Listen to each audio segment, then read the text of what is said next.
Alright everybody, I'm just going to demonstrate how to do what full format for our speed, time, and distance problems. I'm just going to do number one on the speed part as an example. So if a car travels at 400 meters in 20 seconds, how fast is it going?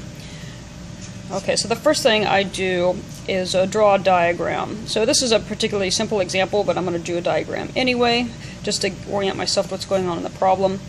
So here's our distance of 400 meters, and we have our car traveling this distance. And we're also told that the time that it takes is equal to 20 seconds.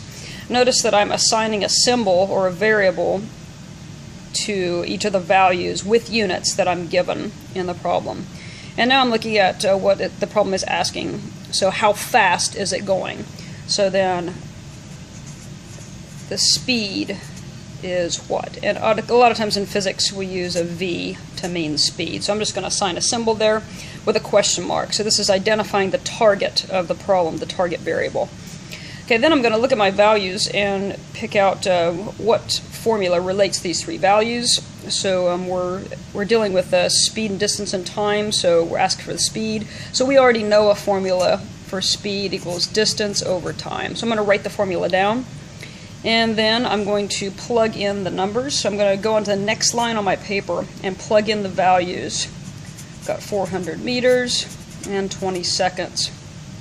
And then I'm going to either do the math in my head or pull out a calculator and write my final answer on another line, 20, and minding the units, meters divided by seconds, so that's meters per second.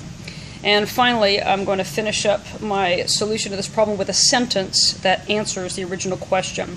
So how fast is the car going? So the car travels at 20 meters per second.